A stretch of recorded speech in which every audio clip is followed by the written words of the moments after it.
మమతా బెనర్జీ అహంకారం ఏమనుకొని ఎగురుతుందో నాకైతే ఇప్పటికి కూడా అర్థమైతే లేదు. కానీ నేను ఓడిపోలేదు, ఇది అసలు బీజేపీ విక్టరీయే కాదు, మేమే గెలిచినాం.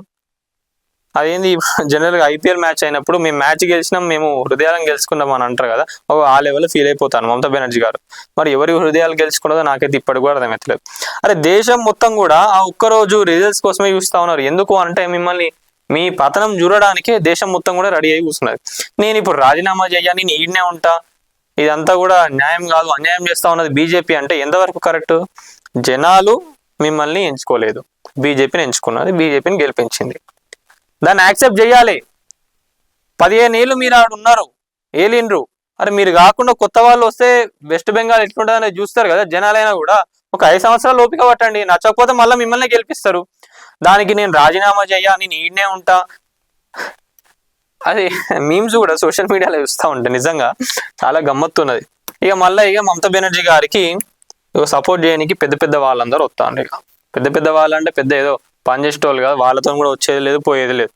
ఏదో ఆడ బీజేపీ పైన విమర్శలు చేయాలి, బీజేపీ తప్పు చేస్తుందని చెప్పాలని చెప్పి ఏదో అట్లా యాక్టింగ్ చేయడానికి వస్తూ ఉన్నారు, అంతేగాని వాళ్ళతో వచ్చేది లేదు, పోయేది కూడా లేదు. ప్రజాస్వామ్యంలో నిరంకుశ ధోరణికి స్థానం లేదు. ప్రజలు ఎన్నుకుంటేనే నేతలు ఉంటారు, లేకపోతే అంతే. భారత ప్రజాస్వామ్యంలో ఎవరైనా రాజ్యబద్ధంగా నడుచుకోవాల్సిందే, కాదంటే కుదరదు అనే వైఖరి అక్కడ అసలు పనిచేయదు. ఇటీవల 5 రాష్ట్రాల అసెంబ్లీ ఎన్నికలు ముగిసిన ఫలితాలు వెలువడ్డాయి. పశ్చిమ బెంగాల్లో బీజేపీ అధికారంలోకి రావడానికి సిద్ధమవుతోంది. తమిళనాడులో నటులు విజయ్ స్థాపించిన టీవీకే పార్టీ అధికారం దక్కించుకుంది. కేరళలో ఎల్డీఎఫ్ స్థానంలో యూడీఎఫ్ అధికారాన్ని కైవసం చేసుకున్నది.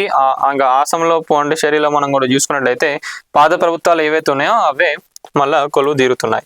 మరి ఈ నేపథ్యంలో పశ్చిమ బెంగాల్ గత 15 ఏళ్లుగా అధికారంలో ఉన్న మమతా బెనర్జీ పాలనపై అనేక ఆరోపణలు వెలువెత్తుతున్నాయి. తాను ఏదో స్వాతంత్ర రాజ్యానికి పాలకురాలనే భావనతో వ్యవహరించారనే విమర్శలు వినిపిస్తున్నాయి. అక్రమ చొరబాట్లదారులకు ప్రోత్సాహం ఇచ్చింది. మనం చూస్తేనేమో ఆల్రెడీ ఎలక్షన్స్ అయిపోయినాక బార్డర్ ఏదైతే ఉందో వాళ్ళందరూ కూడా వెళ్ళిపోతా ఉన్నారు అక్కడి నుంచి వెళ్ళి. మీరేమంటా ఉన్నారు, ఇన్నిగానం ఓట్లను మీరు తీసేసిండ్రు, అక్రమంగా తీసేసిండ్రు, నా మెజారిటీ సీట్లను ఆడనే ఉన్నాయి, 100 సీట్లు నా మెజారిటీ, అవన్నీ కూడా వేయినాయి, కావాలని మీరు ఓట్లను తీసేసిండ్రు అని చెప్పి చెప్తా ఉన్నారు. మరి అక్రమంగా వచ్చి అక్కడ ఉండి ఓట్లు వేసే వాళ్ళందరి గురించి ఎందుకు మాట్లాడతలేరు? చాలా అరాచకాలు జరిగినాయి వెస్ట్ బెంగాల్, మీరు ఏనాడు మాట్లాడలేదు కదా. ఈ రోజు ఏదో అధికారం పోగానే మిమ్మల్ని ఏదో చేస్తారన్న భయంతో మాట్లాడుతున్నారు. ప్రజల గురించి కాదు మీరు ఆలోచించేది, మిమ్మల్ని ఏదో చేస్తారన్న భయంతో. అర్థమైపోతున్నది అక్కడ మీరు ఎన్ని తప్పులు చేసిండేమో అని. మీరు ఏ తప్పు చేయనప్పుడు మీరు ప్రతిపక్షంలో ఉండి ఫైట్ చేయొచ్చు కదా. అప్పుడు బీజేపీ ఎట్లయితే పాలన చేస్తుందో దానిపైన ఫైట్ చేయొచ్చు కదా, ఎందుకు భయపడతా ఉన్నారు? ఈసారి మాత్రం ప్రజల్లో పేరుకుపోయిన అసంతృప్తి ఓట్ల రూపంలో బయటపడింది. భారీగా పోలింగ్ నమోదై ముఖ్యంగా మహిళలు పెద్ద సంఖ్యలో ఓటింగ్ లో పాల్గొన్నారు. తమ తీర్పు కూడా చెప్పినాడు. అయితే ఓటమిని అంగీకరించాల్సిన సమయంలో మమతా బెనర్జీ తాను ఓడిపోలేదని, రాజీనామా చేయనని చెప్పి ప్రకటించిండ్రు. ఇదైతే ఆశ్చర్యంగా అనిపించింది. మీరు రాజీనామా చేయకపోతే ఏంది, గవర్నర్ గారికి అధికారం ఉన్నది తీసేయనికి, ఇక మీరే పోయి రాజీనామా చేయాల్సిన అంత మీకు ఆ కష్టం కూడా రానివ్వరులేండి. మీరు ఆడికి పోయి రాజీనామా చేసేంత కష్టం కూడా రానివ్వరు, తీసి పడేస్తారు. ఇక ఎన్నికల సంఘంపై తీవ్ర విమర్శలు చేసిండ్రు. వీళ్ళందరూ కలిసిపోయినారు, బీజేపీ ఎన్నికల సంఘం ఒకటే, వాళ్ళిద్దరు కలిసి నన్ను ఓడించారు అని చెప్పి కూడా చెప్తా ఉన్నారు.